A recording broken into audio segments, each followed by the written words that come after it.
Good. The only one is trouble if you try to add something new on. No. Oh, good.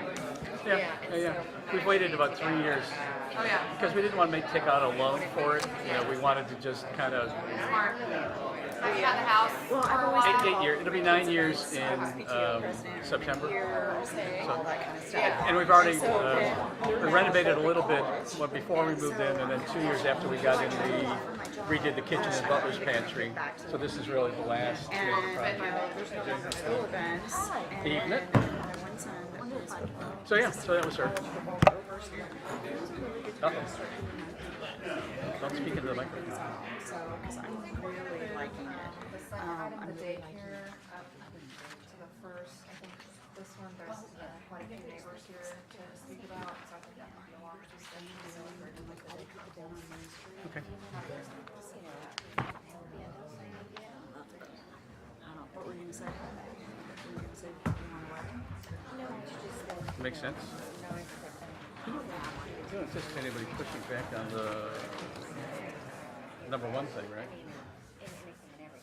It's kind of crazy. It seems like, if we don't have one, which I'm pretty sure we don't, then it would. It is.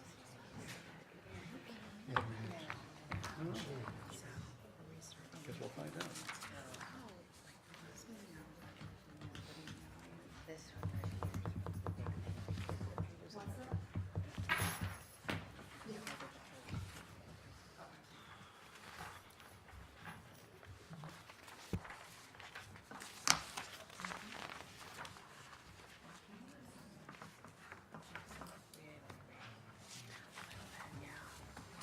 Slightly. This was the one I looked at. Hopefully this will be the last name Solid. I don't care for this weather. Like I said, on nice days, I'm only 2 miles from where I work, so today was one of those bike riding days, and it really was nice in the morning.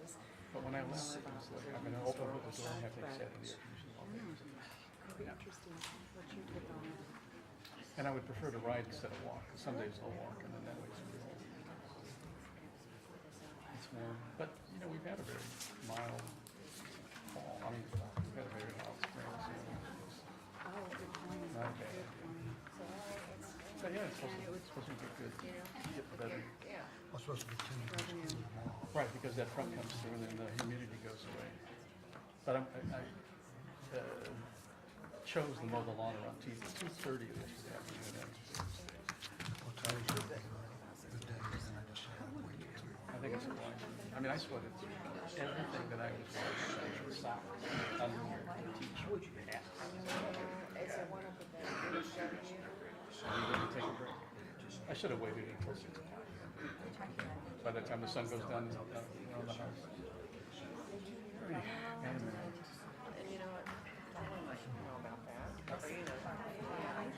I'd like to call to order this regular meeting of the City of Leavenworth Planning Commission. We do have a quorum. Commission members have received copies of the minutes from the May 1st meeting. Are there any additions or corrections to be made to those minutes? Okay, if not, I'll take a motion to accept the minutes as presented. So moved, they be accepted. Thank you. We have a motion. Do we have a second? Second. Have a motion and a second. All in favor, signify by saying aye. Aye. Opposed? Unanimous. We have no old business. New business, we'll be moving the item number 2, which is the special use permit for the Clayton Drive, to the top of the agenda. The first 3 items on the agenda will be public hearings. And just so everybody knows how the process, how those will work, initially the city planner will give us a staff report based on what the request is and what the findings of the staff are based on their analysis. The commission members will then ask any questions we may have of the city planner. Okay, when that has been completed, we will open the public hearing. At that point, anybody who wishes to speak for or against the proposed rezoning or the proposed special use will have the opportunity to come up to the podium, give us your name and your address, and tell us what you feel about the proposal. Following that, the public hearing will be closed, and then there'll be discussion among the commissioners themselves as far as the particular request. Then an action will be taken one way or the other. Okay, so the first item will be the 2017-08 special use permit, 3812 Clayton Drive. Staff report, please. Thank you, Mr. Chairman. As you said, this is a request for a special use permit to allow daycare at 3812 Clayton Drive.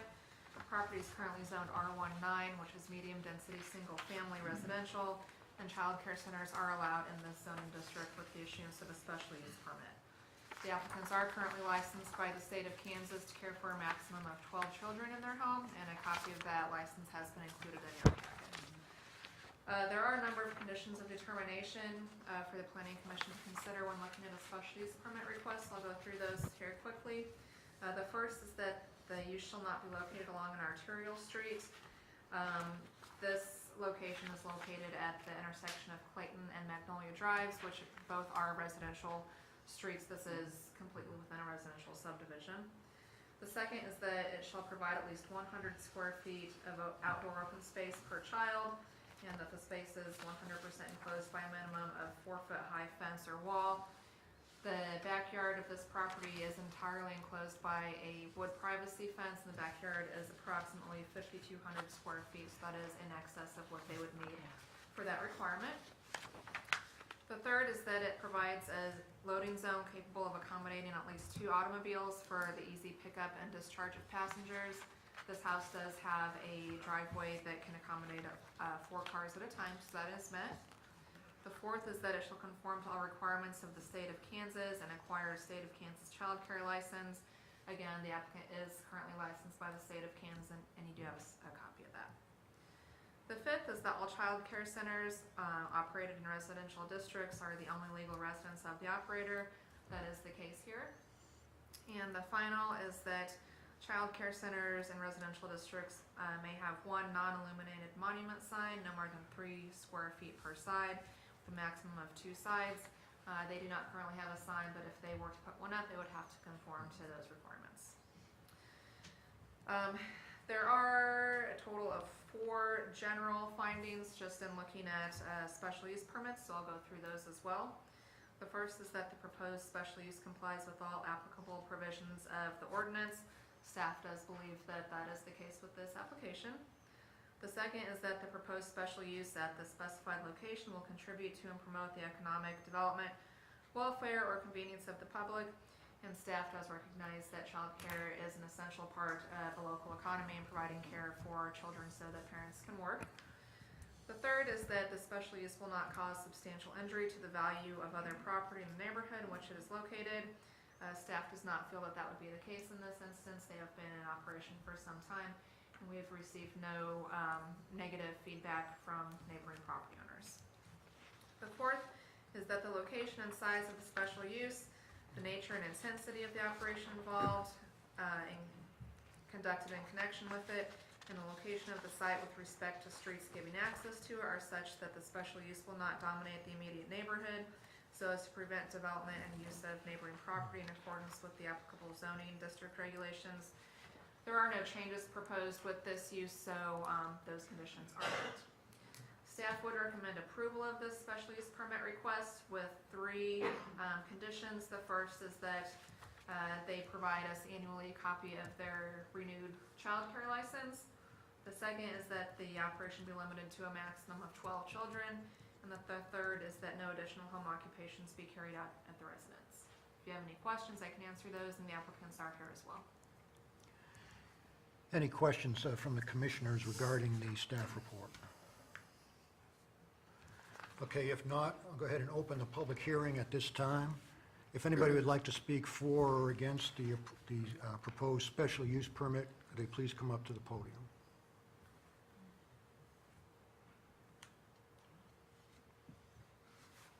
Going once? Okay, I'll close the public hearing at this time. Members of the commission, any discussion or concerns regarding the request? Do we know if there are any other child care centers in this immediate vicinity? I do not know that. The applicants might know. There are none that we're aware of. So it seems to be a valuable service to that community. For that area, yes. Yep. I do have a question. What are going to be the ages of the children? Newborn to kindergarten ready.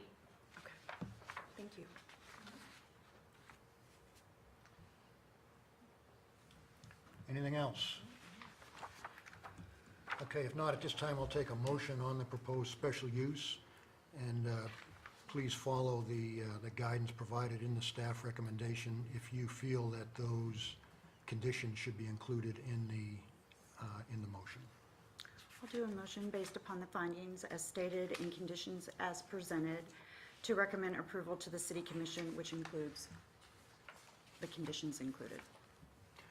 Thank you. We have a motion. Do we have a second? I second. We have a motion and a second. Any further discussion? Okay, if not, all in favor signify by raising your right hand. Opposed? Unanimous. Item number 2,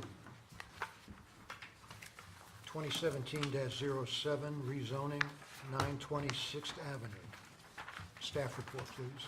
All right, let me get it up here.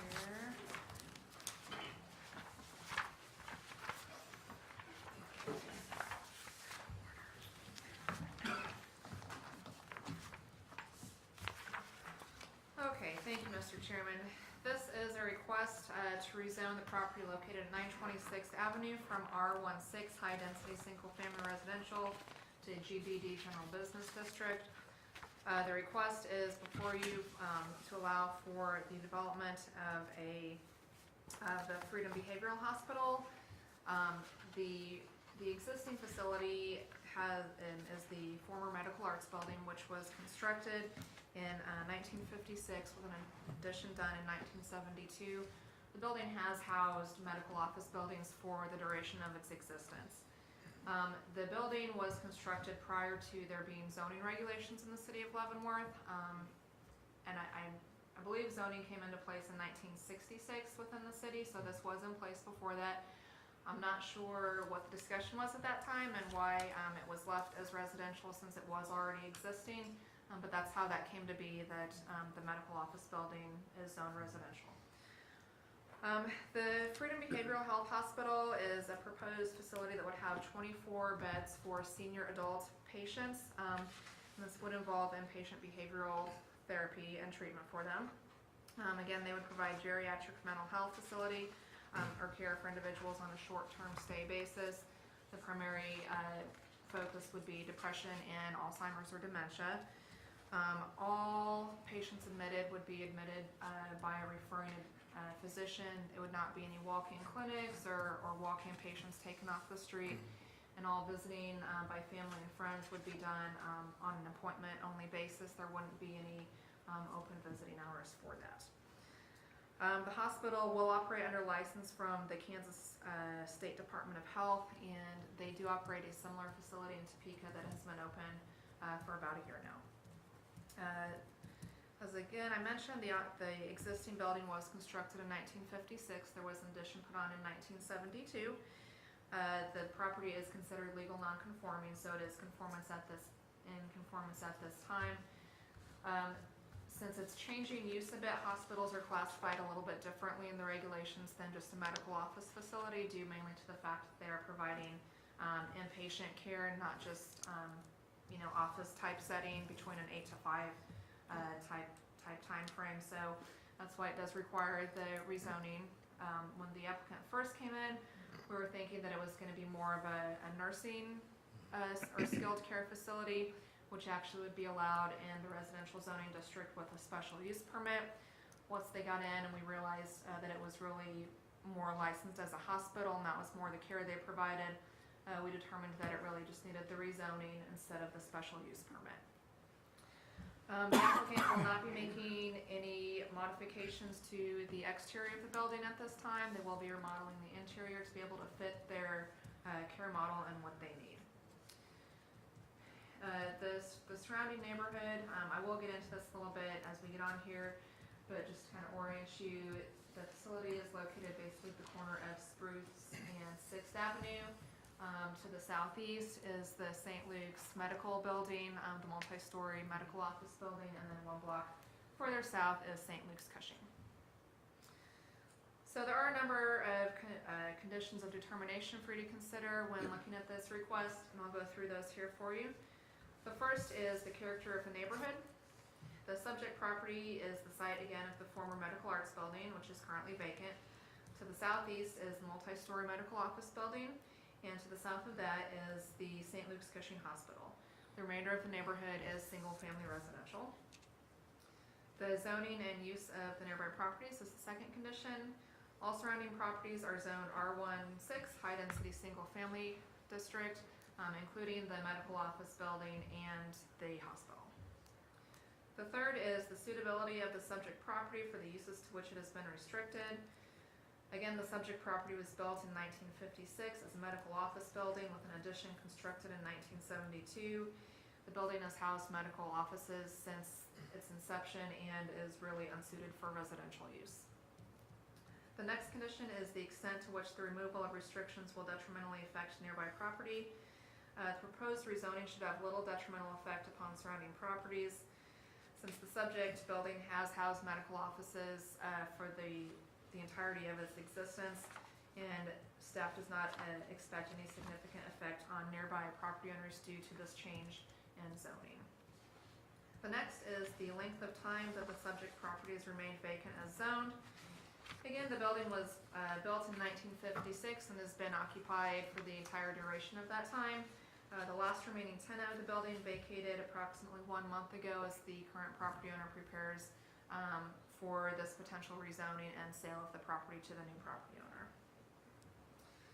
The next is the relative gain to the economic development, public health, safety, and welfare by the reduction of the value of the landowner's property as compared to the hardship imposed by such reduction upon the individual landowner. The proposed rezoning will have a positive effect on public health and welfare by providing a needed health service that's currently unavailable in the Leavenworth area. The next condition is the recommendation of permanent professional staff. Staff does recommend approval of this rezoning request. The next is the conformance of the requested change to the adopted or recognized comprehensive land use plan. This particular lot is identified as appropriate for institutional uses on the future land use plan, and that would be the same as the lot with the medical office building and the lot with the hospital. And the final is any other such factors that may be relevant. We had no other factors of note.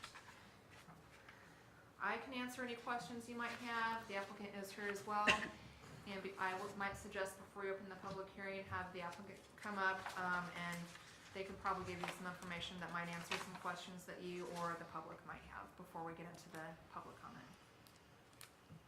Any questions regarding the staff report? And if the applicant could come up to the podium, please.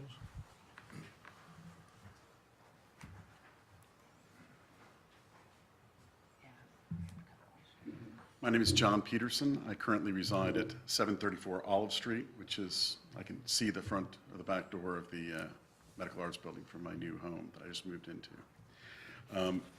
Dustin Hunley and myself own this under a corporation called H&P, and we've tried to be good neighbors, and we've done several developments throughout the area. I developed the Montgomery Wards Building. I'm currently still working on the Lee's Furniture Building. And Dustin and I bought up about 20 homes and put significant amounts of money into refurbishing them, fixing them up, and making them nice. We bought the Medical Arts Building because I felt that it was a building that was underutilized and it had potential. Many of you may notice we actually chipped off all the old stone, tried to give it as much of a, kind of bring it from 1956 and at least the late 80s. We resurfaced the parking lot, we fixed everything up. We were beginning to convert it into a more general use offices where people would rent out various spaces. At that time, Freedom Behavioral Health came and said that they would like to use it for geriatric health. And we said, that's a perfect use for this building.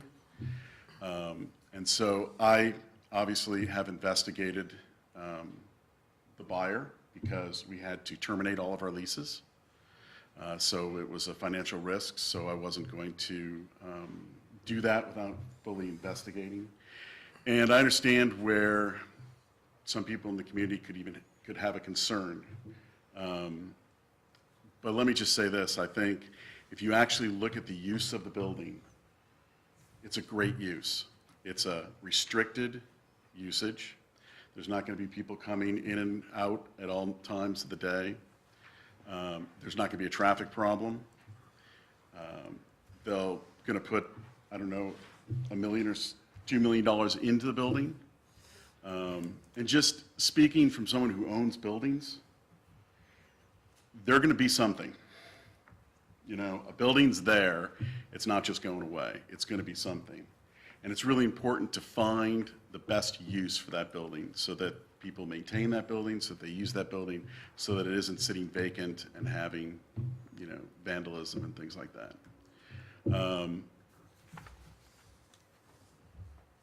I'd be glad to answer any questions, and we also have a representative from Freedom Health if you guys have specific questions about what's going on. But as I said, I've always tried to be a good member of the community.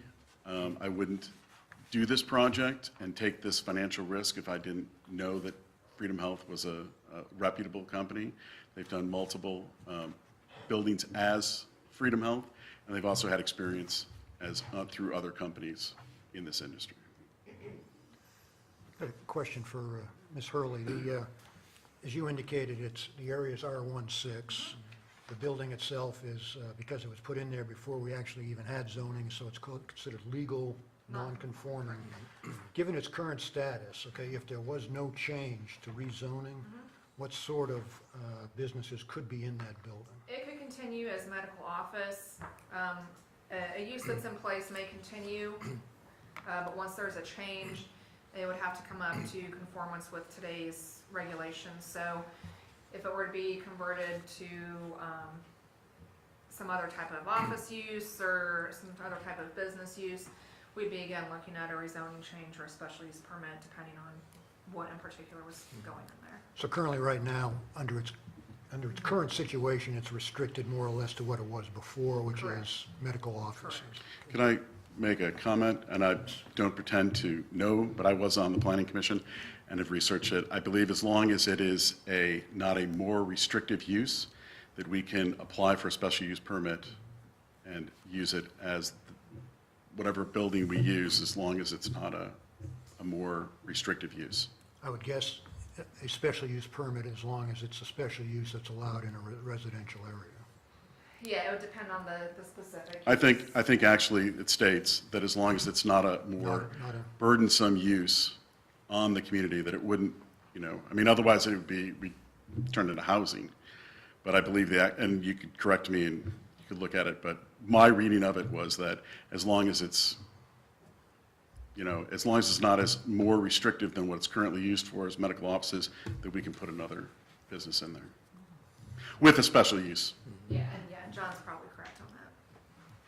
So is there going to be a doctor staffed on this? We And might have Greg with Freedom Health come up and he can talk a little bit about the specifics of their model. thank you. Hi, thank you all. Pleasure being here. I'm Greg Owsley. I'm with Freedom Behavior Health. Sir, I'm wide open for any questions that you have. Well, that would be my first question. I'm sorry. I'm Sherry Hansen. Is it going to be staffed with a doctor?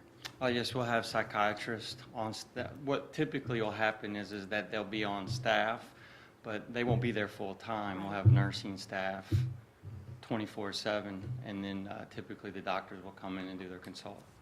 So they'll be dispensing medication there? They will, yeah, but it's Okay. all locked up and tightened up like a pharmacy. So you currently have a facility in Topeka, correct? That's correct. And it's been running for about a year? We actually bought the facility in May of last year. 6 months we spent remodeling it, around $1 million, and opened up in December. Very proud of that. The Lieutenant Governor showed up. He's a doctor himself, and wrote a nice letter, which we'd be more than happy to provide, about how excited he was about having us in the community, and that we were the first privately held organization to come into that community since, I want to say Scripps, maybe it was 15, 20 years ago, so he was excited about having us.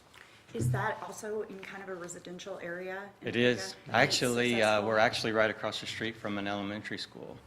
And we took a skilled nursing facility, and it was zoned general business, and basically, what was really interesting was they asked us if they could still come over and use our sidewalk to smoke on. We said, well, no, sorry about that, the teachers and stuff, but we always try to be good members of the community, and we're really excited to join that community. And actually, it was a neighborhood that they're trying to revitalize, and we actually got no pushback from the fact that we're right across the street from an elementary school, and then, I mean, we're surrounded by houses, apartment buildings. So I see that it's short-term. What's the definition of short-term? Typical treatment, the exciting part about what we do is that we specialize in geriatric care. A lot of times, we're their first diagnosis from a mental standpoint. So what happens is that they'll come to us, and the sons and the daughters we don't know what's wrong with mom or dad. And we diagnose them at that point in time and say, well, they're either depressed or they might have early onset Alzheimer's, something like that. And they're like, wow, nobody's ever said that. But the term for us, it's about an average of 10 to 11 days. Our goal is to get them in, get them diagnosed, and then get them back out to where they were at, whether it's home, the assisted living, skilled nursing facility. So it's a short term. And then, I'm sorry, I don't mean to hog the floor, but I have a slew of questions. So what is your ramp-up date? When are you thinking, if this is approved, that you would like to be open and running? Well, we're hoping to close mid-July, if all goes well. There's about 4 to 6 months worth of rehabilitation. I mean, we'll have about a 75% remodel on the building. And then we've got to go through joint commissioning and all the other certifications because of the regulatory environment that we operate in. So probably 6 to 7 months. So we would look at, if we got the approval in July, January, February being open for business of next year, 2018. Okay, thank you. Yeah, thank you. I'd like to follow up just on a few things she was mentioning. One is the facility that you operate in Topeka. Yes, Is sir. it similar by nature, like 24 beds, similar to what you're proposing here? Yes, sir, exactly. And so, have you been in operation in Topeka long enough that Kansas Department of Health has inspected you or given any kind of annual report of how well you're doing yet? Well, and I'm more than happy to provide you with any of those Okay. types of inspections, but typically they're going to come in on an annual basis. Right, that's what I was wondering. But, I mean, they're in monthly, I mean, if there's any complaints, anything like that, it's, that obviously gets addressed immediately, so. The other question, I guess, would do with, you mentioned about the remodeling you're doing the facility, and of course, certainly people appreciate what you're doing with Alzheimer's, dementia, long-term care for people in this community. The issue would be security. When you're doing a renovation to this 1956 facility, can you address briefly so people feel better, knowing with medication, knowing the nature of the patients, some issues that you're doing remodeling for security Yes, sir. to keep people inside there as needed? Actually, yeah, the facility is locked down. Right.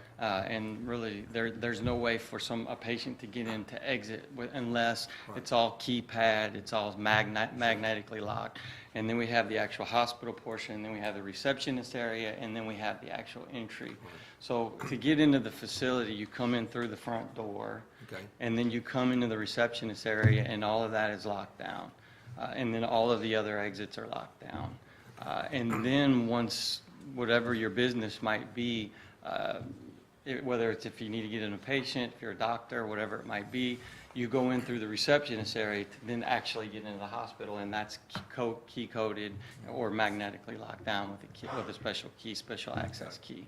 So what we do is, and that's what we had talked about, is there's not open visiting hours. They're typically on the weekend and they're scheduled.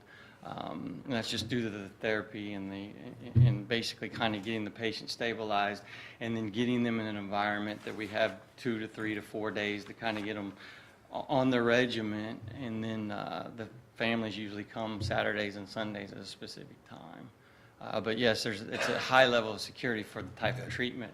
And I know that there's been some concern, I've just heard through the the channels on the behavioral health. Right. And that, that these are violent individuals. We had one incident in Topeka where the state came to us and said, we have this individual, and we don't have anywhere else for him to go. And we said, we'll get him in and get him assessed. He came into the facility and he exhibited, it's a behavioral health hospital, it was one incident. He exhibited, basically he got a little excited, and we got him diagnosed though, and got him on the right medication, and within 3 days he was out to another facility and he stabilized, and they've not had any issues with him since then. But that was that one incident, and for us being open for a little over 6 months, that's... Well, I appreciate the security issues. I'm only kidding you, but I'm retired from the United States Penitentiary. Yes, sir. Never say never that someone can't get away, because, you know what I'm saying? But, Right. But it's evident that you're very sensitive to the security and keeping people up Right. in that facility and the controls or measures you're taking. And So joint- thank you for yes, that. sir. Great Thank you. questions, and joint commission requires all that. I mean, Okay. we're in such a highly regulated Got environment. it, thank you.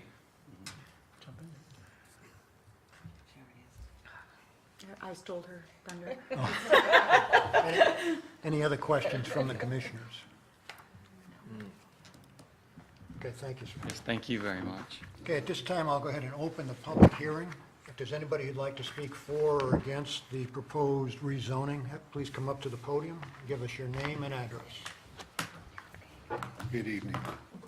Excuse me.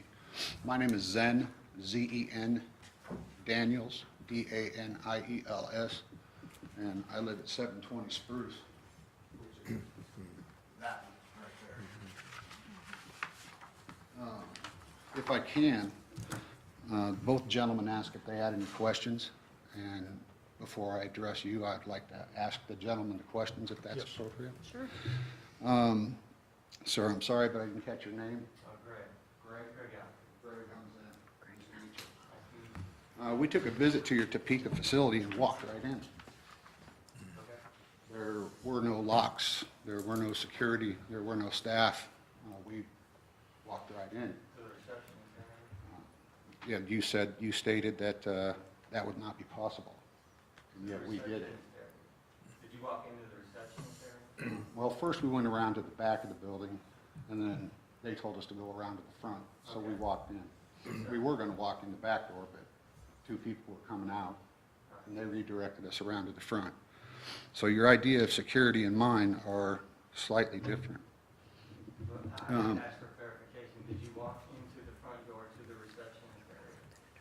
You did not walk into the actual hospital, just to the receptionist? Well, I'm not sure how far we made it, because there weren't any locks or anything to stop us from going where we went. Receptionist area, but to get to the hospital part of it, where everybody's at, there's magnetic locks and key entries.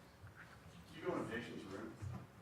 Did I go into a patient's room? Did you see a patient's room? Did you go to a No, patient's room? I would not have gone into a patient's room. My name's Lori Daniels, I also live at Veterans. I walked in off the street. We need to have anybody who's gonna speak come to the podium, just so we can get for recording purposes.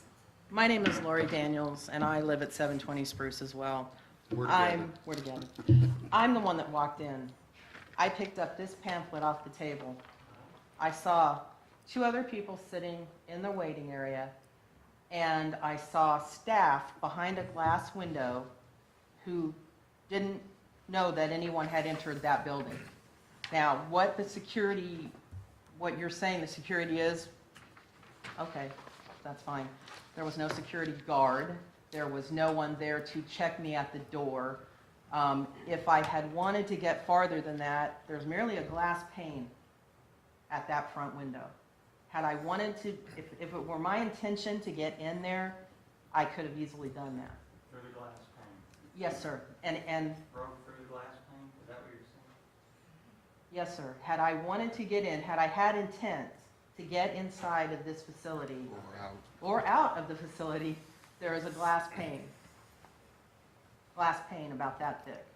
So I'm just saying, no one checked me at the door. No one spoke to me when I walked into the facility. I was able to pick up, I'm sure it's in our reception. yes, this is correct. This is We're not correct. speaking about the hospital. You're talking about the receptionist area. You came in off the street. Right, and that's walked in the reception The door area. that goes out to the street is Yeah. the one that I came in Yeah. through. Yeah, Right, walking so you were going to let us ask questions for just a minute, and I understand where you're coming from, but no one spoke to me. There was no one, I saw two ladies walk through, they didn't look out into the area where anyone was seated or where I was coming in, there was no bell on the door. Nothing happened. I mean, they were not paying attention to me. So I'm just stating that security-wise, I'm not feeling really like what you're saying to us as a community is on the level.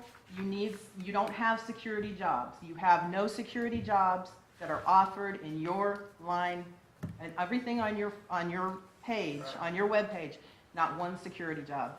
CNAs, nurses, doctors, no security jobs. So, And I appreciate that. I'm just saying, simply you walked into our receptionist area and got a brochure off the table. Correct. In the receptionist area, but you did not get to where the patients were. I have no You way of didn't see knowing any that. patients. I have no way of knowing who I saw or who I didn't see. There were two women sitting out there. I don't know who they were. I Okay, don't know. thank you, There's- thank you. I think we've covered this. What else do you have, sir? Okay, thank you. And sir, I forgot your name also. John Peterson. John Peterson. You stated that you investigated Freedom Behavioral because you were concerned about the business deal going sour, for lack of a better way to say it. You're someone's buying your building, You want to know a little bit about it, right? Okay. And as part of your investigation, did you by chance visit their website and take a look at the kind of people that they were going to be putting into this facility? Yes, sir. And what did you find out? Well, do you want me to go there? Yeah, please.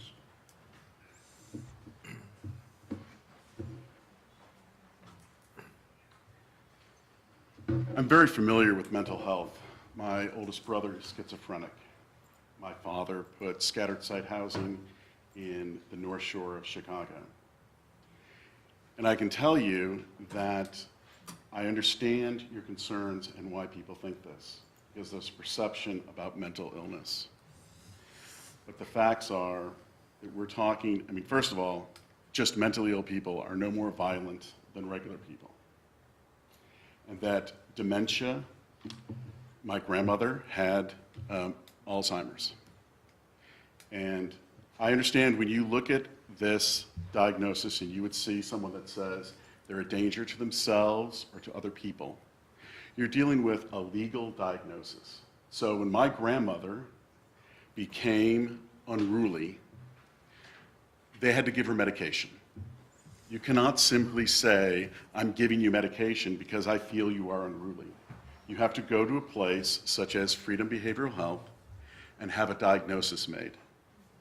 And while I'm not a doctor and I'm not pretending to be a doctor, I'm speaking as my understanding. When you have Alzheimer's, when you have dementia, you may have someone in a nursing home who gets into the bed and thinks the patient is his ex-wife. I mean, his prior wife. These are medical conditions that happen to people who age. This is what Freedom Health does.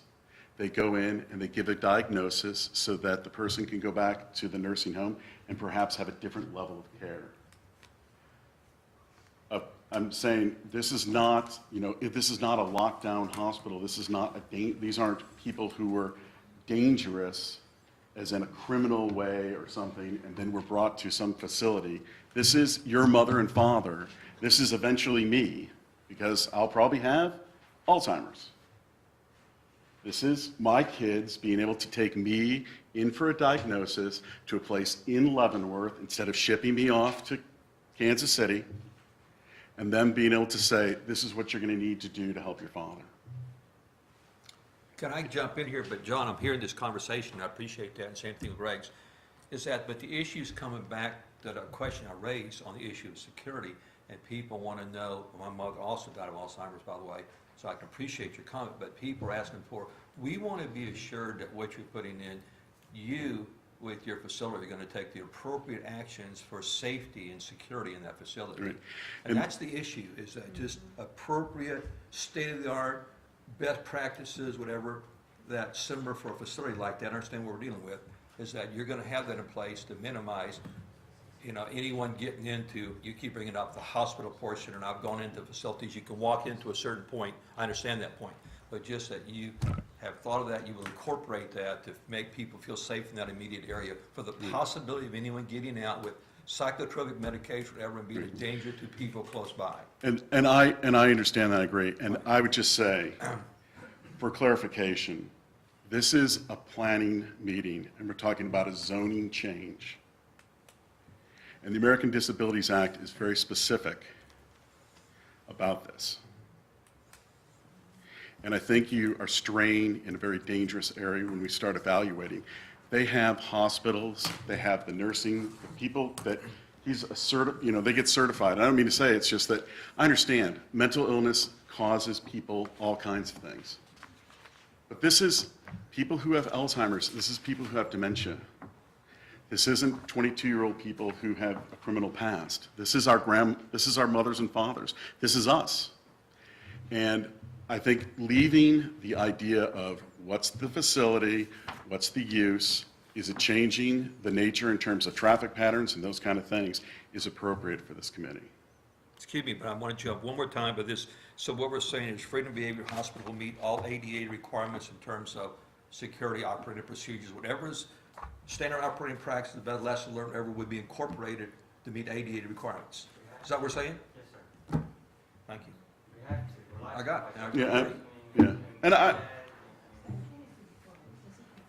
Do we have documents from your other facility that we can see that?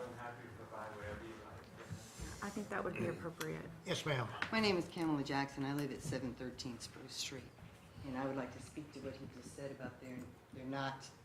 Can you please put that back up, what you just had up, please? It says right here at the very beginning, someone who poses an actual imminent danger to self or others due to behaviors. It says that here, aggressive behaviors towards others. They keep saying we're just going to be dealing with your grandma and your grandpa. I don't think that's the case. If you look at their website, they even list future things they want to do on there. And they aren't just inclusive, restrictive housing.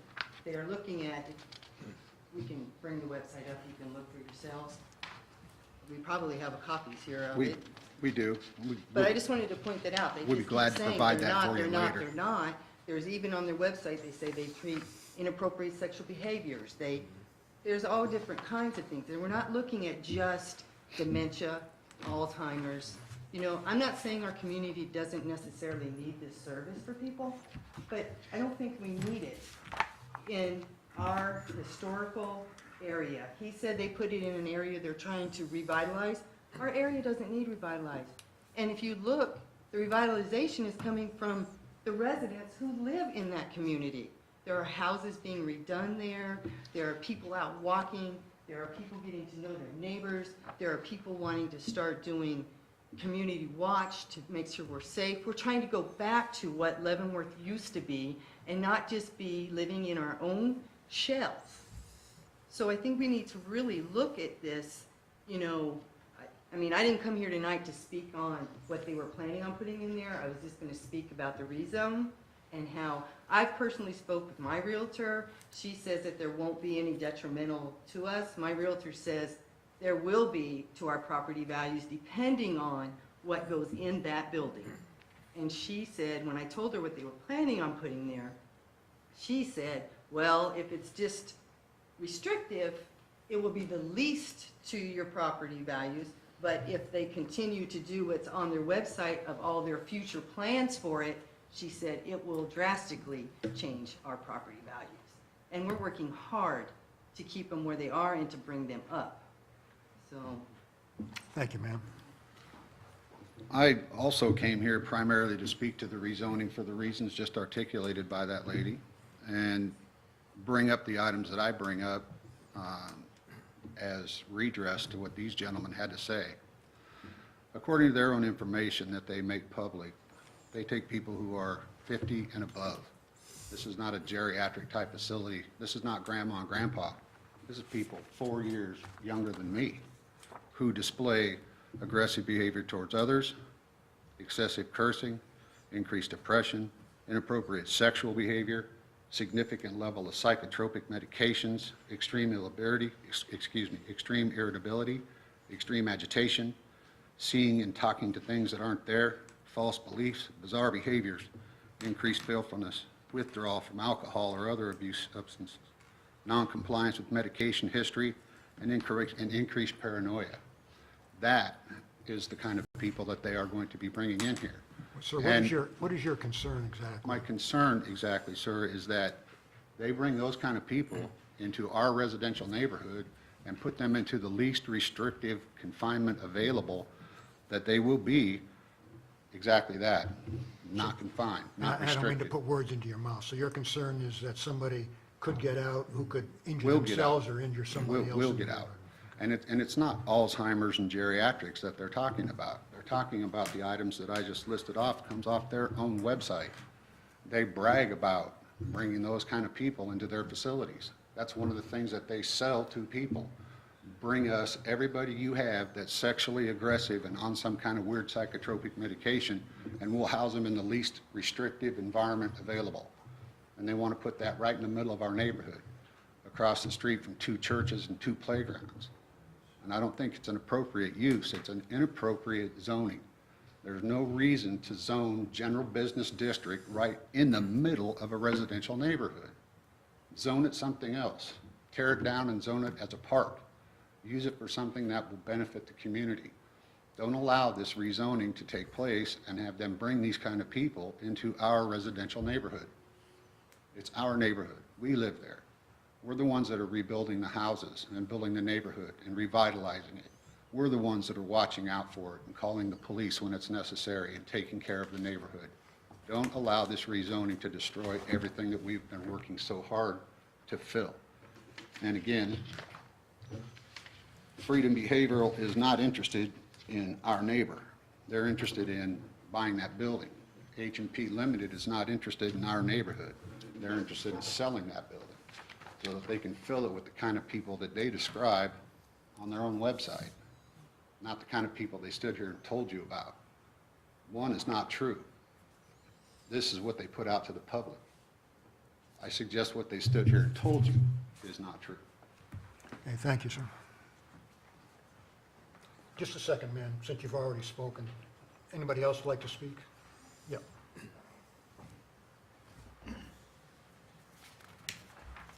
Hi. I don't know if I'm allowed to speak because technically I'm not a resident of Leavenworth. I'm a resident of You can speak, but we Lansing. won't pay any attention to what That's you say. fine, okay. That's fair. Okay, that's great. Okay. What's your name? My name's Elizabeth Brown. I'm actually a resident of the city of Lansing, but I'm a licensed master's level social worker in medicine, and my main area of interest is in geriatrics in this community. And I've worked in a unit similar to what is described that, last my knowledge, still exists at St. John's Senior Behavioral Health, which is an inpatient geriatric psychiatry unit, doing very similar work that was described by the gentleman here from Freedom Behavioral. And what I first of all want to say is that all of the behaviors that they talked about in terms of some of the agitated or aggressive behaviors, sometimes, yes, sexually inappropriate behaviors, those are absolutely a part of an Alzheimer's and dementia diagnosis, unfortunately. Typically, people think of Alzheimer's and dementia as just a memory loss, but the heartbreaking part of that diagnosis for most families is dealing with extremely troubling and sometimes very upsetting behaviors that are associated with those diagnoses. So when we talk about these people, we are talking about our parents and our grandparents, because I have seen women who've never used a curse word in their life and been the sweetest, most loving grandmother their whole life, and their families don't recognize them anymore because they're agitated, they're aggressive, and they're using language that they would have been ashamed to have used their entire lives. So those behaviors are absolutely part of those diagnoses. They're the most heartbreaking part for families. But places like Freedom Behavioral, and full disclosure, I don't work for them and I don't want to. I have a job. But places like Freedom Behavioral, what they're seeking to do is not just to bring them in for a diagnosis, but the critical part is to start treatment, because there are medications, although there are not medications that can cure Alzheimer's or any type of dementia, there are medications that can significantly improve the behaviors that are associated with those diagnoses. So people have access to treatment. That's what's important. The other issue is helping families with what we call disposition or discharge planning, because to get somebody into a nursing home or an assisted living that specializes in memory care frequently does first take a diagnosis, and it takes appropriate treatment and medication. That's not safe to do for somebody on an outpatient basis most often. It's only safe to do on an inpatient basis, and these units are desperately needed. Now, One thing I will disagree with is when they said that this type of a service doesn't exist in the community. To my knowledge, it does exist in this community, and it is at St. John's. They do have a thriving what's called senior behavioral health there, and it sounds very similar. But what I'll also say is that our population is aging, and this need is greatly increasing. I don't like it when we talk about mental illness as these people, especially when you're talking about Alzheimer's and dementia, because I don't know anybody whose family hasn't in some way been impacted by these terrible diagnoses. So these are not these people. Also, this type of a unit, like I said, already exists at St. John's. You don't hear about people escaping from St. John's and running the streets and being violent. No, because there are very specific, they are such a regulated business, or it's under so much regulation. It is a secure facility. Yes, I can walk into St. John's Hospital right now off the street anytime I want to, as can anybody in the community. You will not get on that unit. You can't get on that unit, and you can't get out. Anyway, that's all I wanted to say, was that I think there's a lot of misconceptions. We have a lot of people in this room that feel very strongly. I don't live in that neighborhood, and I understand that there are very specific concerns associated with that from the residents, and I don't mean to dismiss that at all. But I think we have a lot of people in the room that want to speak about these particular diagnoses, these people, and I don't know if anybody in the room is qualified as a mental health professional. I am. But I think it would be really helpful maybe to talk to some of the staff that would work in these units. So that's all I wanted to say. Thank you for allowing me some time. Thank you. Thank you. Thank you.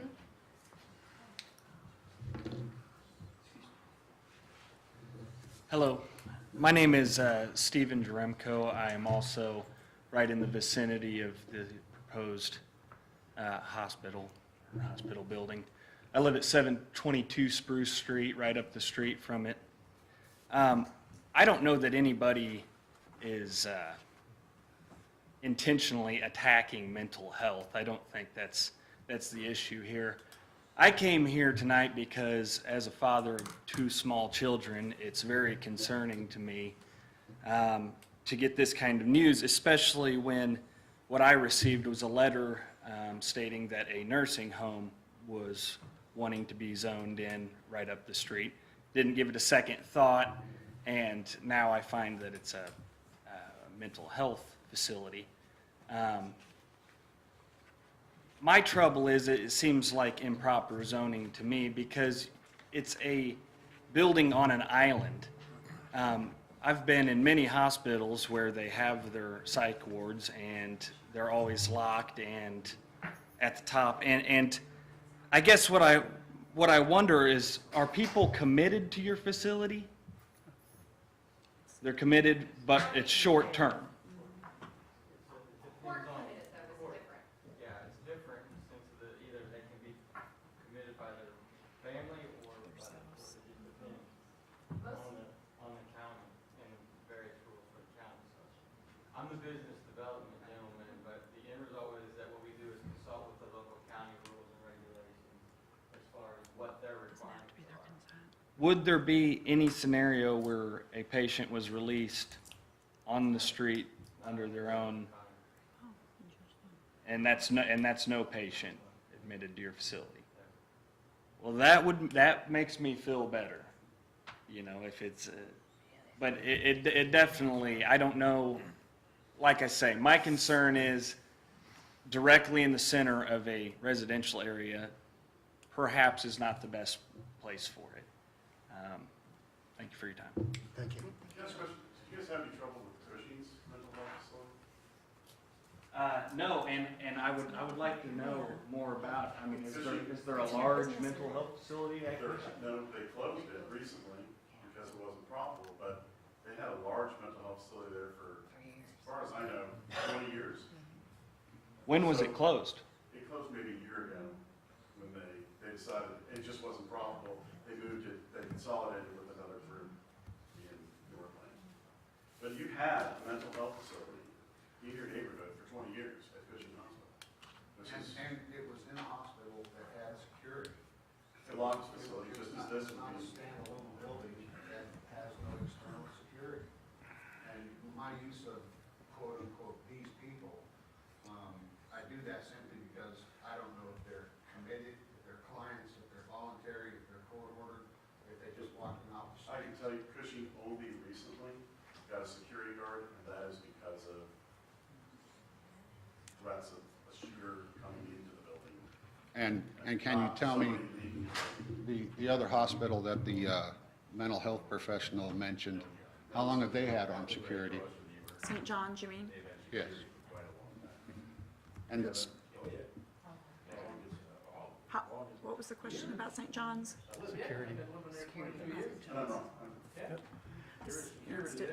Too many conversations. Okay, excuse me, excuse me, a lot of information is being passed here, and it's not being considered by us, because we're not hearing it.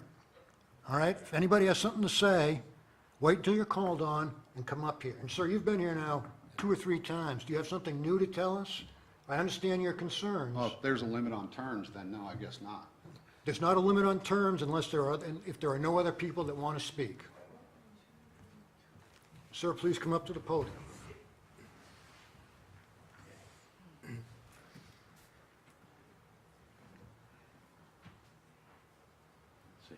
My name is Wes Ludwig. I reside at 1044 Fifth Avenue, at the corner of Fifth Avenue and Marshall Street. From my kitchen, I can observe the emergency room. I have lived in that residence for 23 years. And Mr. Peterson mentioned that Cushing has just got security. Not true. I don't know where the information, but the security guards have been there for quite some time. Maybe when Mr. Rogers left, Charles Rogers, when Cushing was a standalone operation, they may have dropped security or whatnot, but security has always been there. And on top of that, there's not a night that goes by that there's not 1 or 2 patrol cars in the lot, okay? And my concern, and I think the big concern is the security. Will this new facility have a security force? Cameras, or whatever, I think that's the issue. People worry about security. I just wanted to state the fact that Cushing does have security. Thank you. Thank you, sir. Can I say one other thing on the security? Not yet. Yes, ma'am. I'm Louis Mine, and I live directly across the alley at 911 South Broadway. And my thing is, it's a neighborhood community. It's not a behavioral health place. And if you're going to have one of those, you do it in conjunction with a hospital. The gentleman was saying there's no doctors. I've read a lot of reviews on the mental health behavioral places in the state of Kansas. Very few have any positive remarks from the people that have brought their families there. There's a few. Theirs hasn't been around long enough, I don't think, to have any reviews. But like I said, I have a big patio driveway in the back of my yard. And I probably have 6 kids there every day, playing basketball, running their skateboards, whatever. Security is a big issue for me. It really is. I think security for children is number one. I think if you have a planned community, you need to honor that. I've also sold real estate here for 41 years. Whether it's true or not, whether it's justified or not, you bet it's going to make a difference in value. That's all. Thank you. Thank you, ma'am. Yes, sir.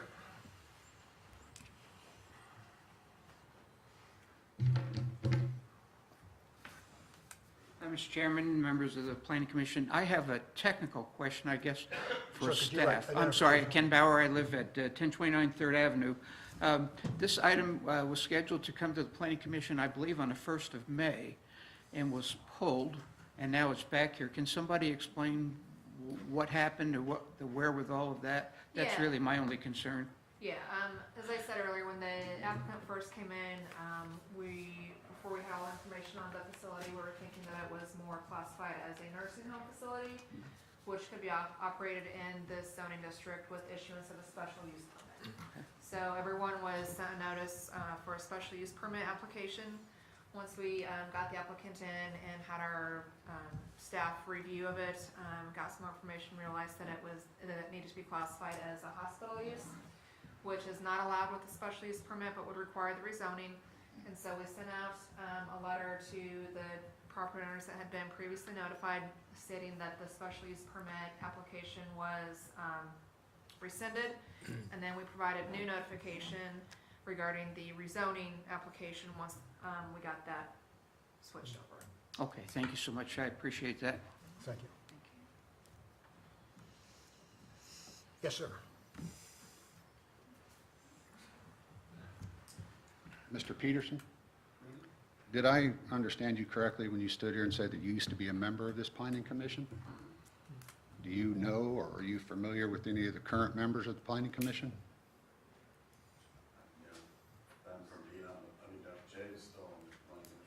I'm sorry, I suffer from hearing loss and I can't hear you. Mr. Byrne was on the planning commission. Okay. And you're the chairman? Yes. Is that right?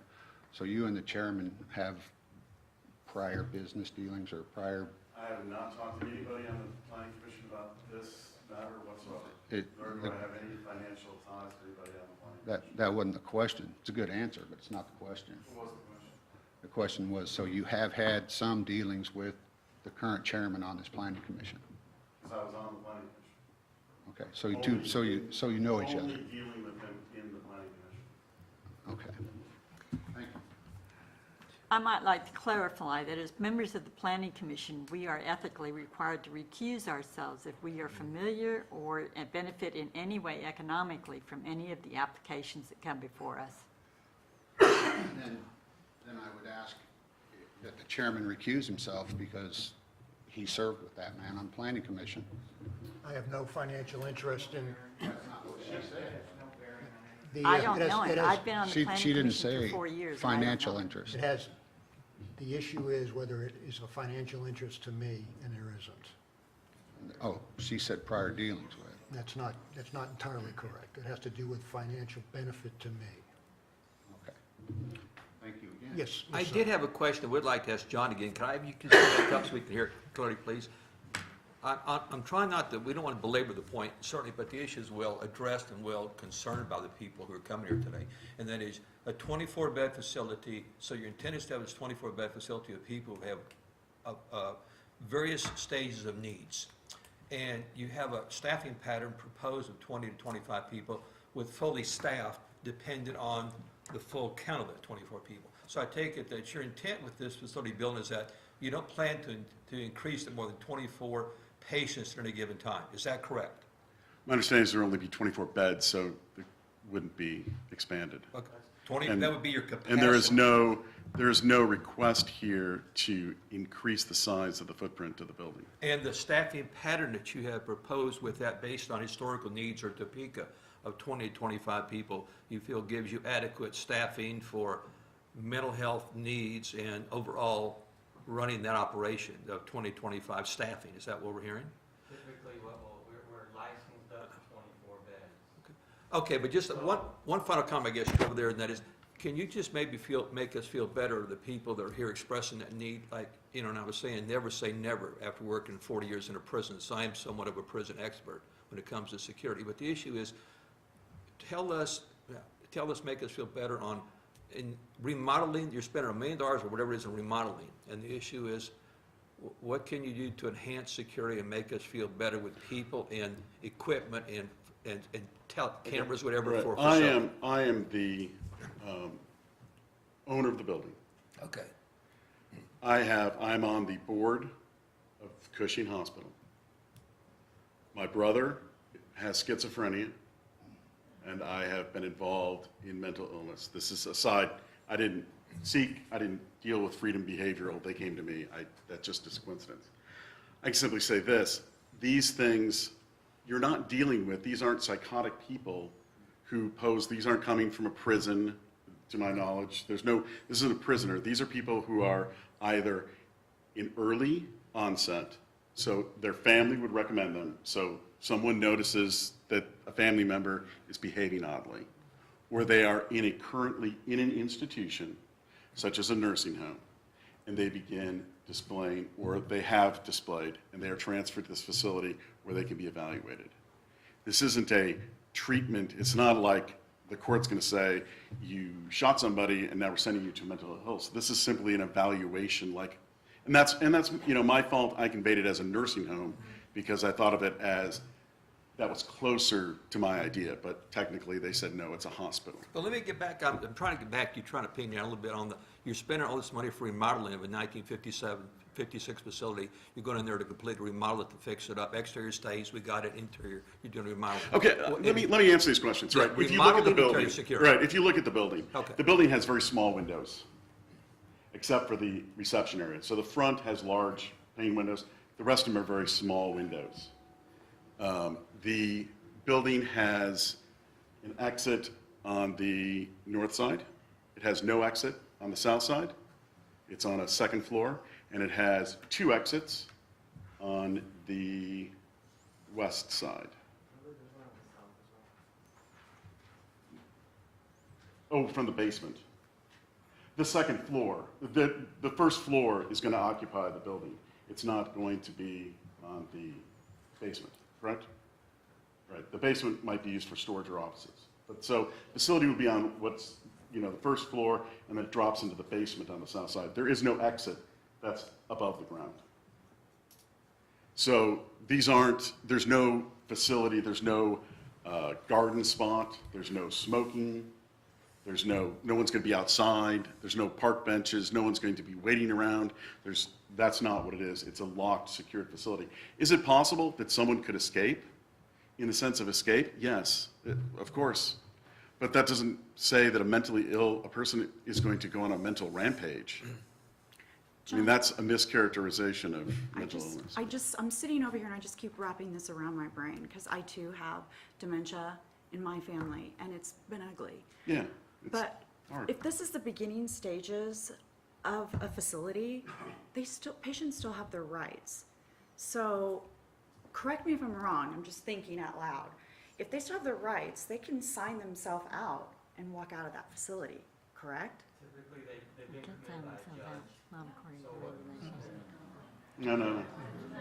This Maybe is we can the- let a mental health professional tell us. Somebody has signed them into the facility. But they haven't been diagnosed yet, so how can that happen? So if there's a problem or an issue, then that person that signed them in will be called and said, look. But they haven't given up their patient rights. Let's just say I have dementia today. I haven't given up my rights to my children until I sign that over, and I haven't been diagnosed yet, so. Somebody has signed them in. They've not signed themselves in. So it's really not beginning stages. It's maybe they've gone to their primary care doctor and they, okay. My you would have- question's about, can they sign themselves out, and you're Ma'am, you saying wanna add to no. this? Come on up, please. Yeah, sorry, I can't get that out of my brain. I have the babysitter. Yes, ma'am, go ahead. Do you know what I'm getting at? I just had one question for Ms. Hurley. You said that in 1972, there was an addition put onto the building. Was it applied for at that time, or to have the rezone done at that time? And if not, why not, since it was prior in 52? But if you're, I mean, if I, or 56. 50, yeah, 6. I mean, if I'm doing something to my house and I'm going to change it, I have to bring it up to code and zone. So in 72, was it applied for and denied or I'm not aware overlooked? that there was a rezoning applied for. Regulations change over the years, and so the regulations that have been in place at 1972, any addition that was done at that time was done per the regulations that were in place at that time. Okay. And then the other thing, everybody keeps talking about, I tried to call Topeka just to ask them about their facility, get some general information. They would not speak to me. They referred me to the website and said, if you have any questions, there's an email address. So I got online. They have a lot of these through the South. So I called one in Magnolia, Mississippi. And I'm not going to mention her name because I don't want any repercussions to her. She was very open with me and spoke with me. And everyone keeps saying, well, when they're released, they're going back to their nursing home or and she told me that if they were placed in through a family or such, if they didn't want to go back to where they came from, they let them out to the community. And if they're not going to follow up with their medications or their follow-up, and so I asked her, well, since you're an inpatient, what do you do about outpatient then if these people don't want to go back to where they come from? She said, well, if they go to a nursing home, the nursing home's responsible for that. I fully understand that. But she said, The ones that choose not to, Or can't afford. or can't afford, they try to make outpatient in the community. So we're looking at the guidance center or the VA, or if they're if they're retired, or the post, which all of these places I also spoke with, and they provide all of the services with the exception, well, the VA does have an inpatient, but post and the guidance center, they refer out. So when they say we don't have things in our community in place, we do have some follow-ups in place. But I just wanted to say, this came from an employee of one of their places that said, if they don't want to go back to where they came from, they don't have any power. So, so I'm not sure, I don't know. I do also have people with mental health issues in my family. And so I do understand, and that's what I said before. I'm not saying we don't need something in our community like this, but I don't think it needs to be in the residential area. There are other buildings within Leavenworth that are open and vacant. IMAC is open. It's not surrounded by family resident. What's the other? I'm just saying, there are other places in the community that Okay, can be looked please, at that are not sitting directly. Address your discussion, your comments to the commission, please. Okay. And we've That's heard what I'm you had saying to to say. you. You're considering the rezoning of this, in our residential community. There are other places within the Leavenworth community. The other thing I have to say is we don't know who's coming and going. This is a for-profit, am I right? For-profit hospital. So it won't just be serving the people of Leavenworth. Yours and my grandmother, your brother. They're not just going to be centered in. We're going to have people coming from wherever. And if they don't want to go back to wherever, and we're already having an issue in Leavenworth. We all know this. So I'm just concerned. I'm concerned about safety if they're out on the street, but I'm just, more concerned that this just isn't the right location. And Thank you, ma'am. Hopefully you'll consider that for us too. I did have one question for Mr. Are you selling the building or will you be leasing the building to them? You're selling. So once this is all done and said, you no longer have anything to do with it. So it's just them. Correct? Yes, Well, you do live, I understand, you just said you live there. But everybody. Yes, ma'am, we got it. Thank you. I have a quick question. How long has Freedom Hospital been around, and where are you headquartered? Well, the gentleman, Jason Reeves, is the CEO of Freedom Behavior, has done 23 of these in Louisiana, Texas, and Mississippi. Actually, Magnolia, Mississippi was a hospital that was getting ready to go under and close in a about 2,000 population area. They came to Jason and said, hey, look, what can we do here? We've got to change. We're getting ready to shut down here. And he said, look, we can put behavioral health services, geriatric behavioral health services in 12 of your beds and literally change the economics of that hospital overnight. They were able to keep the hospital open. They were able to take a wing of that hospital and convert it to geriatric behavioral health and save the hospital. And they were actually awarded Citizen of the Year in 2016 or 15 for doing that. And that particular hospital is right in the middle of a residential community. Okay, we have a question that's going to be addressed here. The earlier question, please. So, to piggyback on what you just said about saving the hospital, when I did work at St. John's, and this is some time ago, but on the behavioral unit there, you could go to that hospital, and there might be literally, at one point, you might go downstairs and there could be 2 patients on the medicine service floor. That hospital was practically tumbleweeds blowing through there at one point. But a lot of people in this community didn't know was that the upstairs 18-bed unit was bumping. It was full at all times, and you are correct. These are for people that do come from KC Metro region, and that's because it's a specialized service. So not every community has a place like this. So that unit was typically very full, and I believe it's run out on a contract now. It's not actually, I don't even know if it's owned by St. John's, but that unit made a lot of money for that hospital and helped keep it going for a lot of years. With regards to issues of capacity and competency, those words get interchanged a lot for people that are going to be in a mental health facility, and they don't mean the same thing. With regards to involuntary court commitments, I can only speak to the units I've worked on here locally that did not allow involuntary court commitments to those units. Most psychiatrists don't want to deal with that. It's a huge legal issue. You have to be in court within so many hours of an admission, and they just, most doctors will do pretty much anything to not go to court. So most of the units actually won't take anybody that's an involuntary court commitment. I don't know anything about this unit or these people or this company, but what I would say is that I think in order to really have a lot of these questions answered, you really need a clinical representative from Freedom Behavioral to be here to speak to a lot of these questions, because most of what we're talking about and most of what people are asking, these are all just people making assumptions, and we don't know. We don't know what kind of, demographics they're going to take, and we don't know the type of treatment, we don't know their average length of stay, and we don't know their discharge planning model. So I would say that you definitely would want to have a representative from there that, I understand why they sent somebody from the business side for tonight, but it sounds like a lot of questions that people have really need to be answered by somebody from their clinical staff. That's what I would want to say. And to be honest with you, we're more than happy to provide whatever it is. If there's questions that need to be documented, Jason Reed, who's the CEO of Freedom, couldn't make it today, so I came up to just because this is important to us. But if there is a questions on, and you're more than happy, anybody to come down and tour the Topeka facility, we would welcome that.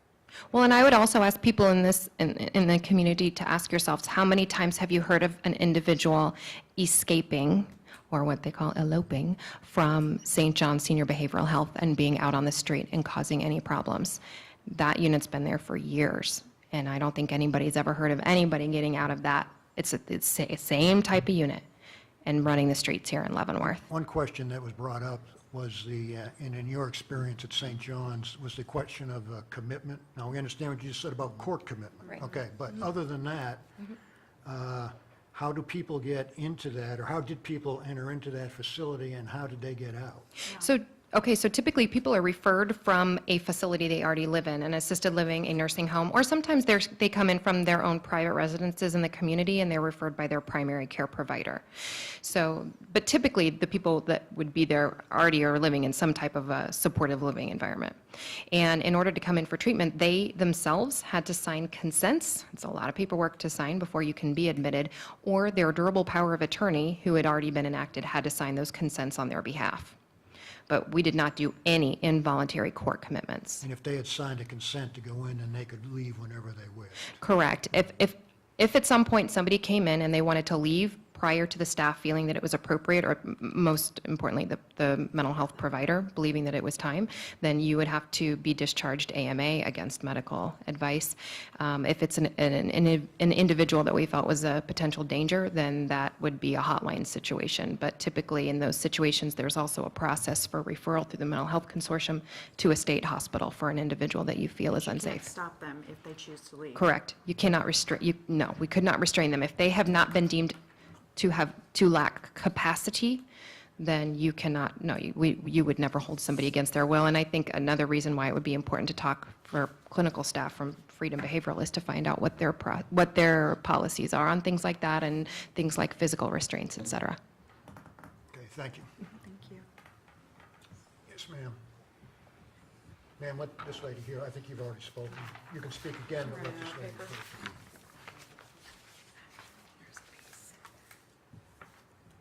Hi, I'm Bobby Bauer, and I live at I live at 1029 3rd Avenue. I used to live at 1044, like 23 years ago.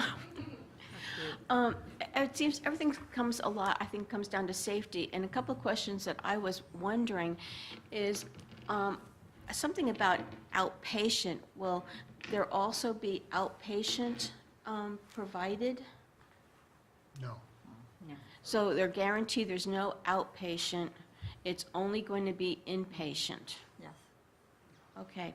And what we've just been discussing and just hearing information about is maybe we need to hear more about some of the ins and outs of what can and cannot happen legally and everything else with the medical. And we might want to consider having a professional come in and actually table this for now until we can actually get more clarification where people feel much more comfortable in the situation and in the decisions that you're going to be making. Thank you. Thank you, ma'am. Thank you.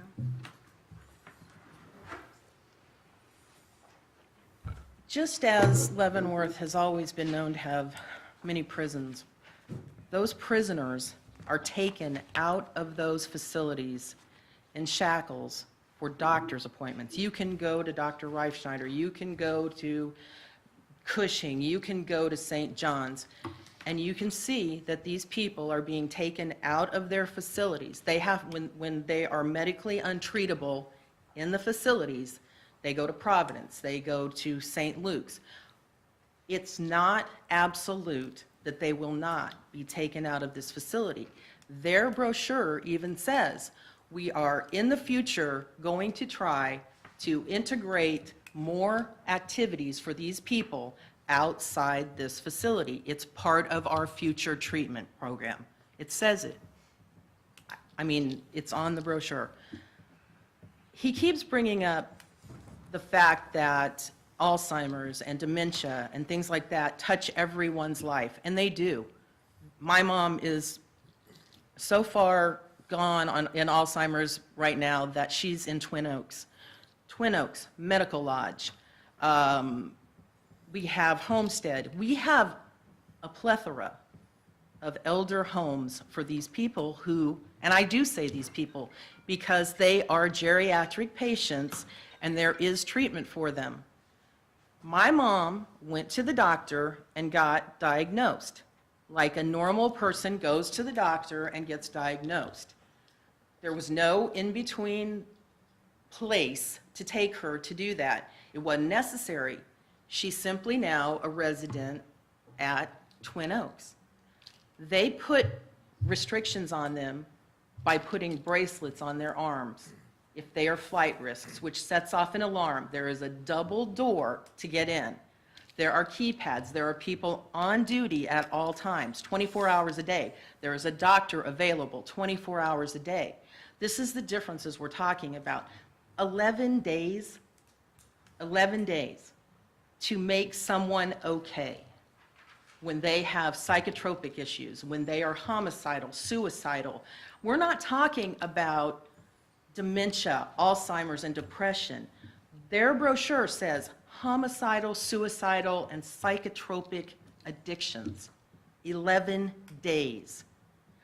Spruce, the street that we live on, is so busy right now with traffic from people who don't even have a place to live that if we introduce more people into our community that don't have a place to live, have nowhere to go, and end up, while I'm taking my groceries out of the back of my car, deciding that that's where they want to be because they were there for 11 days and the drugs are no longer working for them, or they have come to the point in their minds that it's okay, they're fine, I've been there for 11 days and I'm good to go. And they sign themselves out because as adults, we can do that. We can. It's just a fact. St. John's is out on 4th Street in the middle of nothing that's not, if we have an issue or a problem, there are no homes there. There are no children there. There are no elderly people who are going to be subject to problems going on there. We have very good hospitals in this area. I'm not going to say I don't agree with that, but this is not, they're not giving the answers that we need to hear. They simply are not. I have a quick question for Craig. Is it 11 days because insurance will only pay that allotted amount usually? No. What's the reason for the 11 days? You asked what the average length of stay was. Right. It could be 2 days, it could be 24 days. It could be 24. It just Okay. depends. I mean, Okay. and the thing about the behaviors on the website is the fact that they come to us. We won't know until they get in there until we can diagnose them. So, I mean, we can't say, well, you have this particular diagnosis, you're acting this way, so we don't take, they come in, they get diagnosed, and then the number one issue for us is to get them in a treatment and get them potentially on. Aligned with their insurance. Maybe, maybe not? No, it's not. Okay. It's not strategy for us. Okay. For us, it's about getting them diagnosed and getting them in the correct treatment plan and getting them back out to whether it's the skilled nursing, assisted living, whether Okay. it was their home and came from. Okay, thank you. And I think, everybody, just as it seemed, we're governed by Joint Commission and KDADS and all the licensing that's required, the fire marshal, and all the security has to be signed off on by the state. So when you did speak about coming into the lobby and getting a brochure, we're a business just like anybody else. You can walk into our business and get a brochure. But I go to the facility and I sit in the receptionist and I tell them who I want to see. I work there. I work for that company. And I wait for somebody to come out and get me. And they type the keypad in. And then they escort me back to the office. And I have to sign in for HIPAA reasons. And so there's this entire process that goes into that. But the thing that I hear here is the fact that our primary... The primary people that we treat are about 84% Medicare patients. So just when we hear all the horror stories, we can focus on prisoners and shackles. That's not the type of patient that we get in our facilities. We're getting from skilled nursing. We're getting them from assisted living facilities. The hospitals might call us on a transfer agreement that we have. The prisoners have somewhere else. The state has facilities that they treat them at.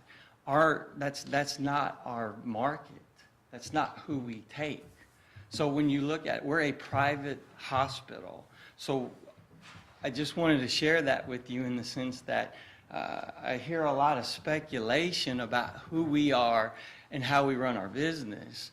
And I see it every day. So, I mean, I'm just sitting in front of you talking about security issues. We have cameras.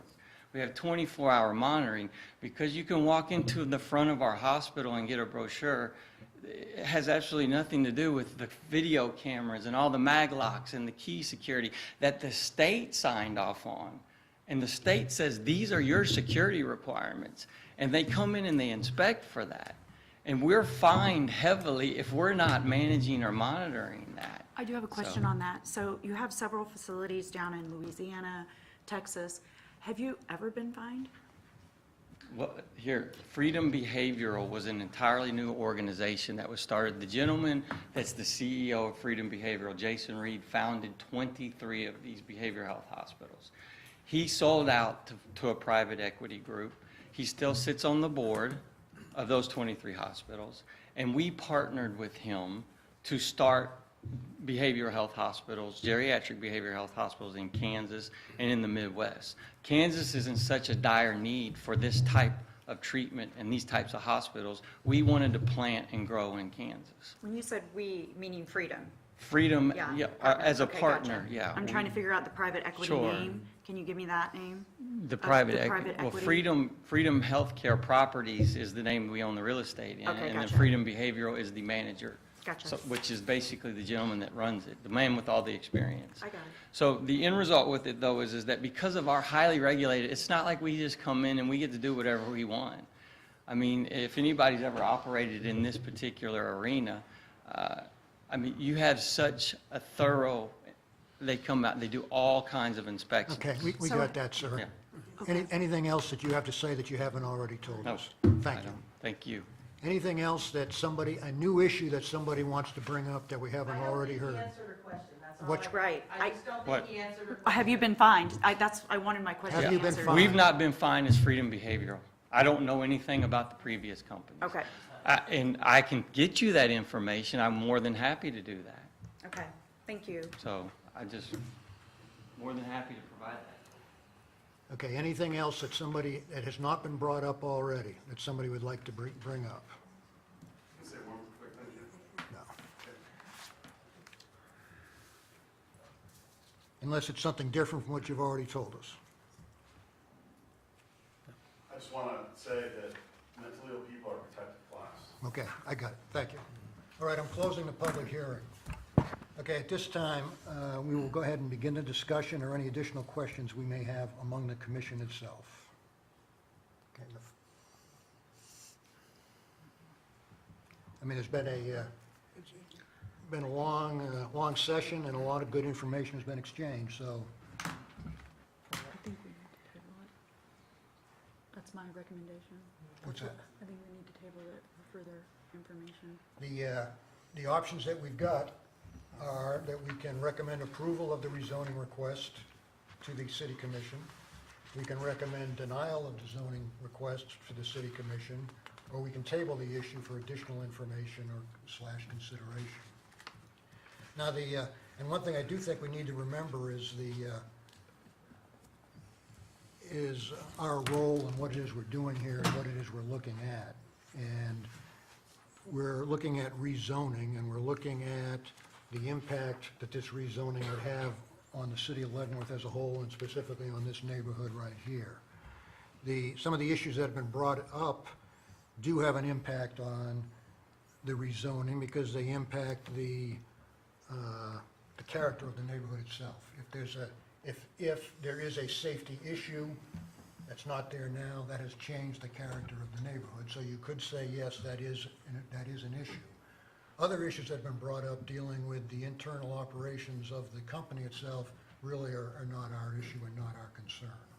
So we have to kind of pick and choose the different concerns that have been brought up. Some of them do fit into basically the motion that the issue that we're looking at here, and that is the rezoning of this site. Some of them really don't. So if there's no further discussion here, just take that in mind, and we're ready to accept a motion from a member of the commission.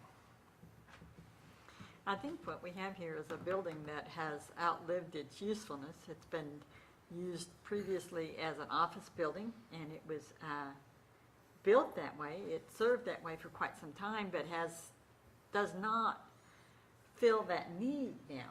And we're going to end up with a large building decaying and being a detrimental effect upon the surrounding neighborhood in a much worse way than something that's being actually used and occupied. I'm not saying the quality of the use is better than being than what something else could be in there, but at this point in time, you could put a commercial use in there, you could put office use in there. It isn't going to work. It isn't going to work in a residential neighborhood, and it has not worked in the residential neighborhood. A medical use close to other medical facilities where they the building can be revitalized and brought back onto the tax rolls and be a benefit to the city is a good thing. It's not going to be an albatross on the neighborhood. You're talking about revitalizing that neighborhood. You have revitalized quite a little bit in that area. But a building that's not being used is not an asset to the neighborhood. One that is being used is an asset. The facility, it seems like it's going to fill a niche in what we need here.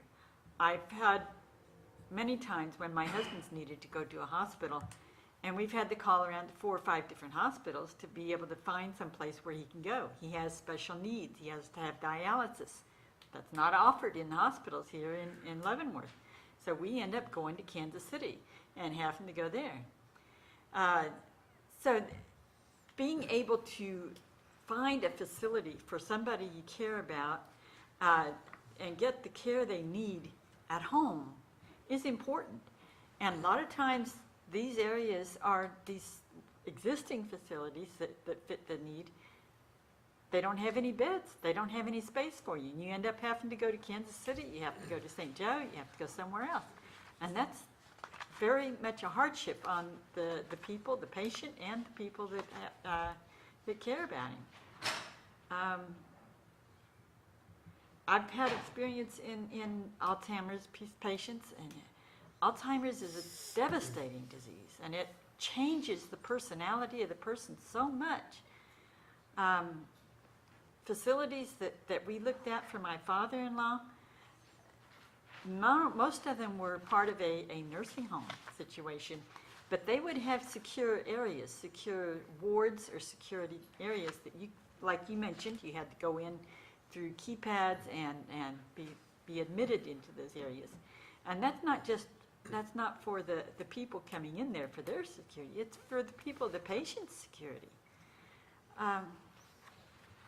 It's hard to say that, and we're not saying that your concerns aren't valid about being concerned that there's going to be people that may not be the kind of people that you'd want to have in your neighborhood. But there are a lot of homeless that frequent the library. There are a lot of people that you may not want to have in your neighborhood that have to come to the hospital, that go to the doctor's offices there, that are already there. You're really dealing with a situation that's already in that neighborhood. So I'm saying that, in my opinion, given the information that we've had, that this could be a really good use. Do you have a motion you want to make? I'm sorry? Do you have a motion you'd like to make at this I time? would recommend approval of, where is the number? It is, of rezoning request 21707 for 926th Avenue from R16 High Density Single Family Residential to GBD General Business District. And that's based on the findings of facts and the information brought out in this Based on the session. information provided by staff and based on the fact that the applicant will meet all applicable regulations and statutes. Okay, we have a motion. Do we have a second? Second motion. We have a motion and a second. Any further discussion? My only concern with trying to get additional information is all we're going to, I would assume what we're going to get is somebody that says we meet all the state requirements. And I'm not sure that we've been told that already tonight. I mean, so somebody else coming up and telling us that a month from now, I'm not sure that adds a lot to the information that we already have. Okay, so we have a motion and a second. Okay, all in favor signify by raising your right hand. All opposed? Okay, 4-2 is approved. And just to let people in the audience know, this will be the start of a 14-day protest petition period that will take place before this advances to the city commission. So neighbors would have 14 days starting tomorrow to gather a valid protest petition to present to the city clerk prior to this going to the city commission meeting. Thank you. Next item, a request to rezone the property located at 4811 New Lawrence Road from R125, low-density, single-family residential district, to R16, high-density, single-family residential district. Staff report, please.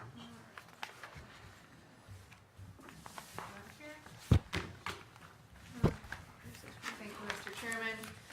We do have this rezoning request and an associated preliminary plat proposal that is part of this request. So I'll just kind of discuss both alongside each other, and then when you get to your discussion, you can consider each one separately if you have other questions. Yes. So as you said, this is a request to rezone the property located at 4811 New Lawrence Road from R125, low-density single-family residential, to R16, high-density single-family residential district. You can see up here it's the property specifically outlined in the yellow. The applicant is requesting the rezoning in order to develop a single-family residential development. The subject property is 40.12 acres, and right now there's one single-family home and an associated barn located on that. The rezoning request would allow for the development of the residential area that would consist of 101 residential lots. Of those proposed 101 lots, 45 would be maintenance-provided homes, and 56 would be traditional single-family homes. In that development, there would be various associated amenities such as open green space and a community gathering space that would be for use by the residents. There would be a homeowners association established with this development to take ownership and care of those community areas. Right now, the site is currently agricultural in nature. The property to the east is zoned I-1, which is an industrial zoning district, and is the site of the future Leavenworth and Business and Technology Park. The properties to the north and west are zoned R125, low-density single-family residential, and they're developed with large lot single-family homes and associated agricultural uses. And the property to the south is zoned R16 and is part of the proposed preliminary plat that is being considered along with this. For the rezoning, again, there are a number of conditions of determination to consider when looking at this request. I'll just go through those. The first is the character of the neighborhood. The subject property is currently agricultural in nature with a single-family home. Again, the property to the east is vacant and is the site of a proposed future business and technology park. The properties to the north and west are again developed with large lot single-family homes. And the property does lie north and east of 20th Street and New Lawrence Road. 20th Street is a primary arterial corridor, and New Lawrence Road currently carries a low volume of traffic and primarily serves the residential uses located along with this. As part of this proposed development, New Lawrence Road will be improved. It's proposed that it would be improved and widened from 20th Street to the northern boundary of this plat. The plans have not been finalized for that. It's possible that that improvement would go a little bit north of the boundary of this plat, but it will at least be improved to the northern boundary of the plat. And that cost for the improvement will be incurred by the city. The second is the zoning and use of properties nearby. The property to the east, again, is zoned I-1 and is the site of the future Business and Technology Park. Properties to the north and west are R125, and the property to the south is R16 and is again part of the associated preliminary plat. The next is the suitability of the subject property for the uses to which it has been restricted. Subject property was previously utilized for agricultural purposes and is developed with one single-family home and a barn. Both are currently vacant. As development continues to occur around the property, the location has become increasingly unsuitable for agricultural use. The next is the extent to which the removal of the restrictions will detrimentally affect nearby property. The proposed rezoning should have little detrimental effect on surrounding properties. Again, 20th Street is an existing major thoroughfare designed to handle large volume of traffic levels, handle more than actually what's going to be generated by this proposed use. And New Lawrence Road will be improved and widened to accommodate the increase in traffic. The single-family residential is typically a low-intensity use that would have minimal impact on surrounding properties. And the other properties that are adjacent to New Lawrence Road or currently served by it would actually be better served by an improved New Lawrence Road that would be constructed as part of this development. The next is the length of time that the subject properties remain vacant and zoned. The existing single-family home and associated barn have been vacant for approximately 1 year. The next is the relative gain to economic development, public health, safety, and welfare by the reduction of the value of the landowner's property as compared to the hardship imposed by such reduction upon the individual landowner. The proposed rezoning will have a positive impact on economic development within the city of Leavenworth by way of an increased property tax base and through the construction of new homes. The next is the recommendation of permanent professional staff. Staff does recommend approval of the zoning request. The next is the conformance of the requested change to the adopted comprehensive land use plan. The area is identified as appropriate for low-density residential, which is defined as 7,500 to 14,000 square feet per lot on the future land use plan. The average lot size of the proposed residential development is 9,278 square feet, with many lots substantially larger than that. Therefore, staff finds that the proposed use is in conformance with the future land use plan. The next is any other such factors as may be relevant to the proposed amendment. And the only other factor would be, as I mentioned, that there is a preliminary plat associated with this on the agenda. And I do have the plat that we can look it up here. This is tilted, so to your right is north, to the left is south. You got 20th Street up here on the top of the page with New Lawrence Road coming off of it. The development would be constructed in phases. The applicant is here and they could probably speak to their proposed phasing plan on that. I can answer any questions that you might have, and the applicant can answer any as well. Any questions regarding the staff report? Maybe it was mentioned, but I can't see it now. What is going to be the price range of the homes? I am not sure. The applicant could answer that for you. We'll get to that during the Okay. public hearing. Any other questions on the staff report? Okay, if not, I'll open the public hearing at this time. If there's anybody who'd like to speak for or against the proposed rezoning, if you could please come up to the podium and give your name and address.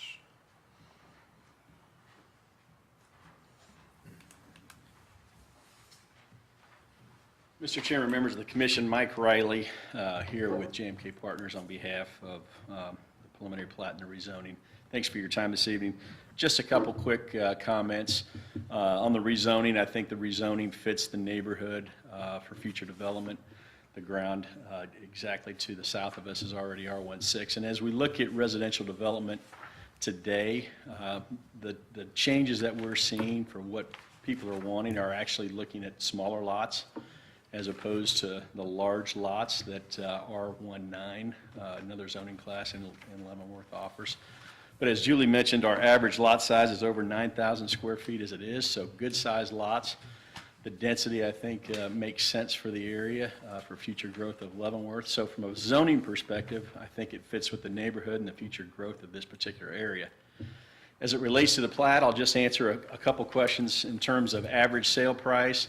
We see houses starting in this particular community probably in the $275 range all the way up to $350.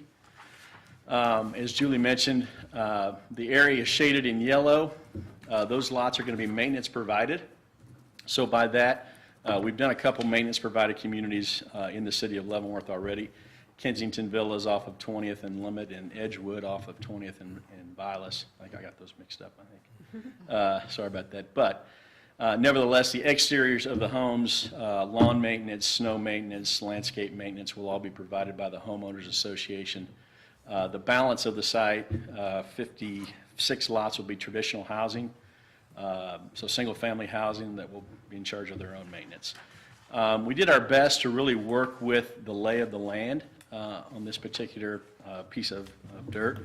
And so you can see as we come in off of New Lawrence Road, we've got two tracks, Tract A and Tract B. Those will be parked areas, green space areas, monument areas for the community. We envision a park-like setting in Tract A, shelter house, playground equipment, things of that nature.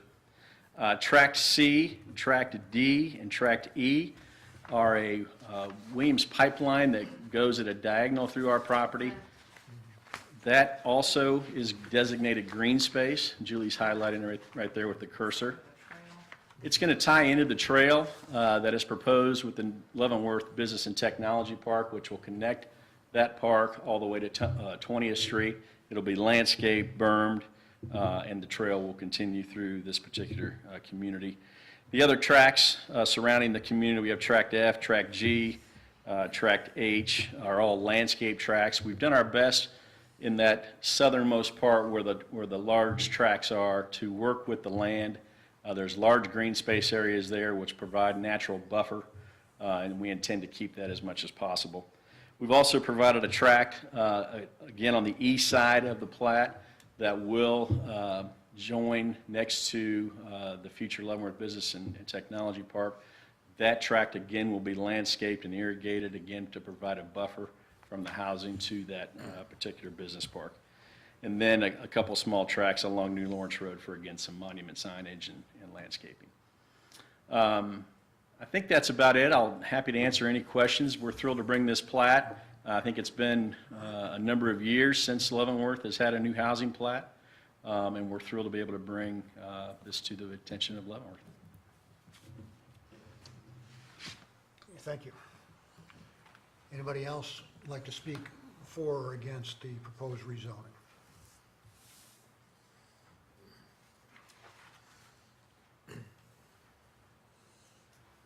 My name's David Sparks. I live at 4790 New Lawrence Road. That's basically me right here. Mike's wanting to do. But my only concerns is the improvements to New Lorch Road. Is that going to be a citywide expense, or? Can you answer that, Ms. Early? I believe the intent is for it to be funded through taxes generated from these lots that are part of this development, is that right? Okay. So yeah, it'll be, the burden will be on the new development. Yeah, I appreciate that. Thank you. Thank you, sir. Yes, sir.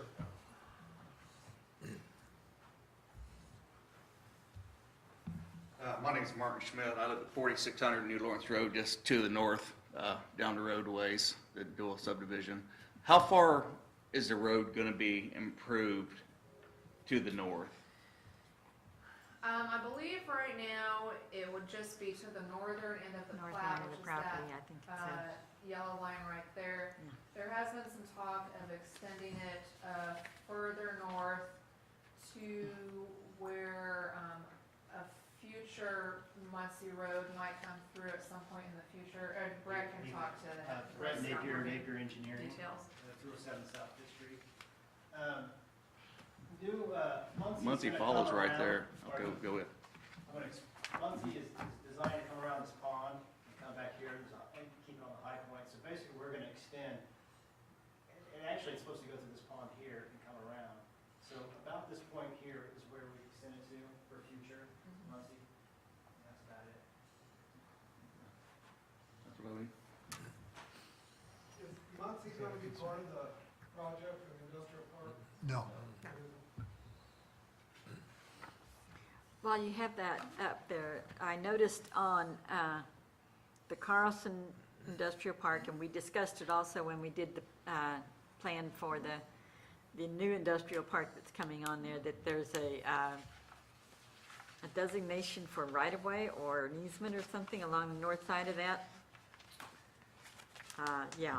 Yeah, And that that's- extends all the way out to 10th Street, right?